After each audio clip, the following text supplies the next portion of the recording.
So, Call of the Night, a vampire anime. So, this is one that has 100% been on my list. If you guys watched what anime I'm watching this season, this was definitely up there. But I will say, in all honesty, this wasn't like my top anime or one that I was absolutely looking forward to. It was just kind of like an additive anime. It's like, okay, this is an anime I'm adding to round out my list.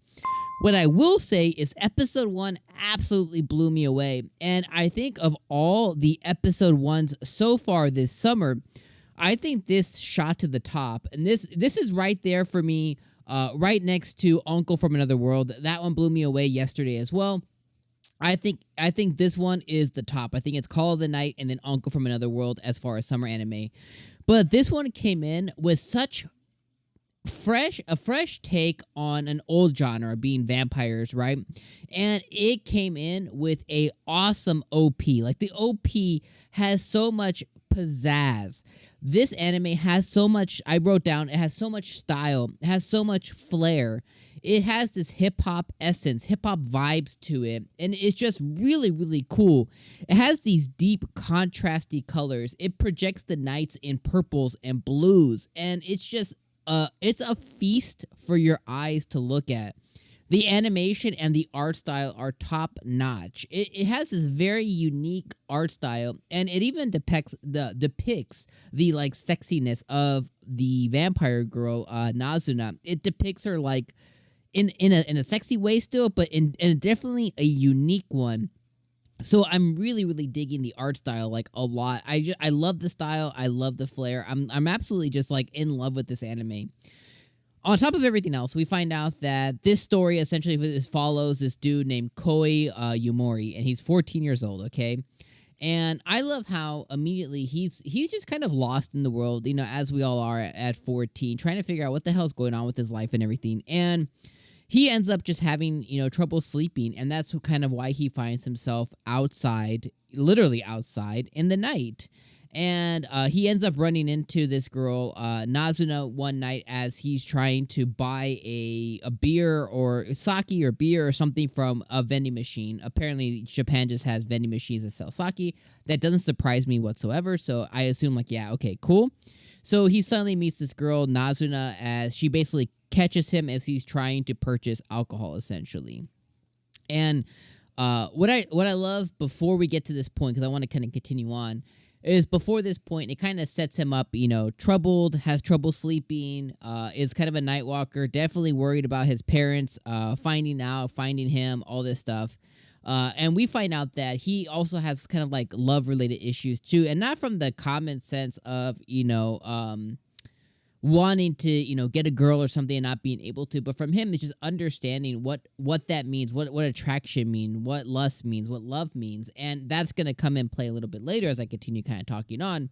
But we find out that he's actually been confessed to, and it might be even more than like one time during his middle school days, by attractive females, and he denied them, and that's gotten him into a little heat, a little bit of trouble. And he's denied them. So basically, he's not somebody who is unattractive or who girls aren't interested in. It's kind of the opposite. And that's kind of led him up to the place now to where he's like, well, I don't really understand that part of myself, that part of the world yet. So taking it all the way back, he meets this Yazuna girl, and she invites him. Long story short, you know, they interact. She takes him out for a little stroll. She invites him back to her home, apartment, whatever. She, you know, in her apartment, I thought this was actually freaking hilarious. The only thing in her apartment is like literally, I made a mental note: a futon, a box of Kleenex to the futon, and a stereo, like a portable stereo, and that's all she had. And she basically says, like, you're going to get the best sleep ever. And he's like, oh, I'm going to get the best sleep ever. Oh, this is so weird. I can't believe I'm here. I want to go home. I want to escape, blah, blah, blah. He ends up kind of semi-falling asleep, pretending to fall asleep. She ends up biting him. And then we get into the whole, you're a vampire, I'm a vampire, blah, blah, blah. And we find out that, you know, he's like, well, am I a vampire now? And she's like, no, you're not a vampire. The only way to turn you into a vampire is if you fall in love with one. So if he falls in love with her and then she bites him, he could turn into a vampire. Then that kind of leads us into like the last part of the anime where she just, you know, casually flies. She she Sparta kicks him. She 300 Sparta kicks him out of a building. Oh boy's falling.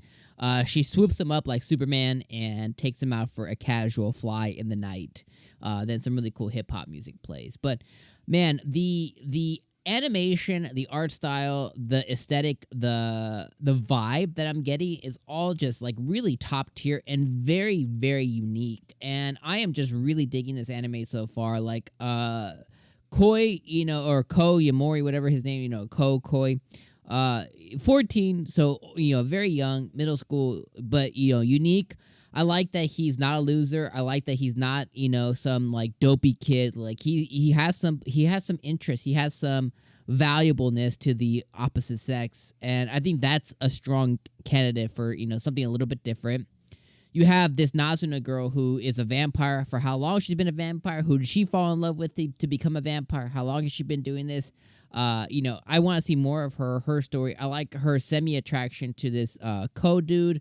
I like how their vibes, like they vibe with each other almost immediately. I can see this anime going places, not only from a comedic standpoint, but from an actual plot standpoint too, on how the main thing of the anime as it continues to unfold is Ko falling in love, finding out what love is, falling in love with this Nazuna girl, and then showering us with episodes that kind of depict that up until the buildup of will he get turned into a vampire or not.